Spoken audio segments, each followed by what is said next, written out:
What is the difference between dizziness and vertigo? In this video, I'll answer one of the most common questions I hear. What is the difference between dizziness and vertigo? More importantly, you'll learn why knowing this difference can point you in the right direction so you can finally get the right treatment to fix this for good. Hi, I'm Dr. Walter Salubro, a corrective care chiropractor in Vaughan, Ontario, Canada, advanced, trained, and certified in chiropractic biophysics. Now, the first step is to identify exactly what you're feeling, because people often use the word dizziness to describe several completely different sensations. Here's the simplest way to think about it. Dizziness is a general term that describes several different sensations. Vertigo is one specific type of dizziness where you feel as though you or the room is moving or spinning, even though neither actually is happening. So let me ask you this simple question. Does it feel like the room is actually spinning or moving around you, even though you're standing perfectly still? If that's what you're experiencing, that's called vertigo. Many people describe it as a feeling like they've just stepped off a fast spinning playground roundabout. You know those things we played on when we were kids? But vertigo isn't a disease on its own.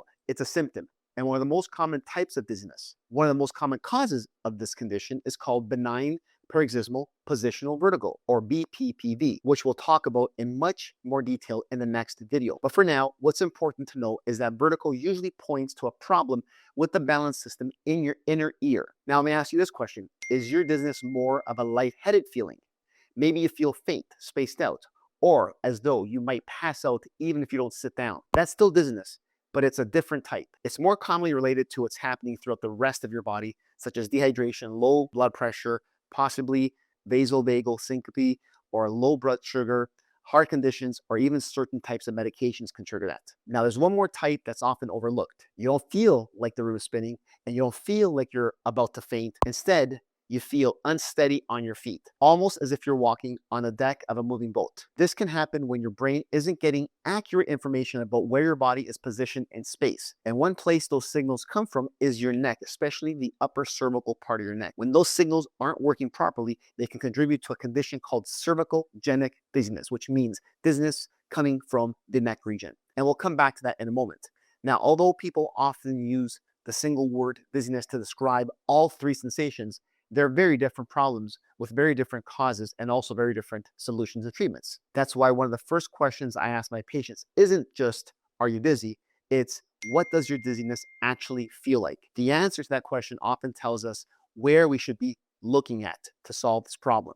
Now that you know the difference between dizziness and vertigo, let's answer the next question. Why does vertigo make the room feel like it's spinning? To understand that, we need to look at the balance system inside the inner ear. Your ability to stay balanced depends on three systems working together. Your eyes, which tell your brain what you see around you, your inner ear, which detects head movements and head positions, and the sensors in the muscles and joints around your entire body, especially up in the upper neck region. When all three systems send matching information, your brain knows whether you're standing still, walking, or turning your head. It's very important to have all those three systems working concurrently together. Now, the inner ear contains a small but remarkable balance system called the vestibular system. It acts like your body's motion detector, sending constant stream of information to your brain every time you move. Normally, these signals match what your eyes and the rest of your body is experiencing. Vertigo happens when they don't match. If your inner ear mistakenly tells your brain that you're moving, while your eyes and body say you're standing still, then your brain receives conflicting information. The result is a false sensation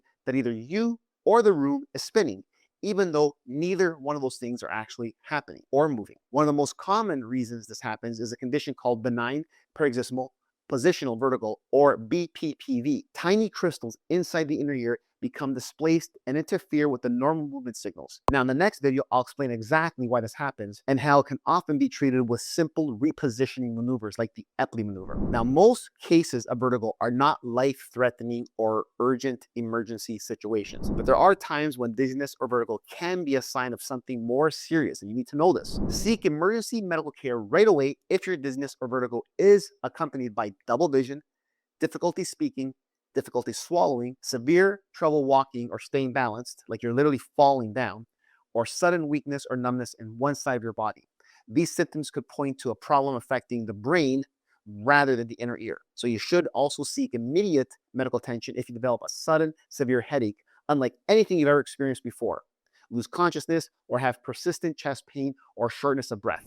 The good news is that these warning signs are much less common than conditions like BPPV, but it's important to recognize the difference because the right diagnosis leads to the right treatment, and in some situations, getting help quickly can make all the difference, can literally be life-saving. The good news is that many cases of vertigo can be treated successfully, but the treatment depends on the underlying cause. And that was the purpose of this video, to outline the different causes of dizziness. If the problem is coming from the inner ear, repositioning maneuvers like the Epley maneuver can often be very effective. If your dizziness is related to dehydration, blood pressure, medications, or other medical conditions, the focus is on treating those underlying causes. And if your symptoms are coming from the upper neck or neck region or bad postural, motor, sensory issues with the neck and posture, improving neck function and restoring normal movement can often help reduce cervicogenic dizziness. That's why it's important to first determine the type of dizziness you're experiencing instead of treating every dizzy spell the same way. Since BPPV is one of the most common causes of vertigo, in the next video, I'll explain exactly what causes those tiny crystals in the inner ear to become displaced and what can be done to reposition them safely. So be sure to watch the next video.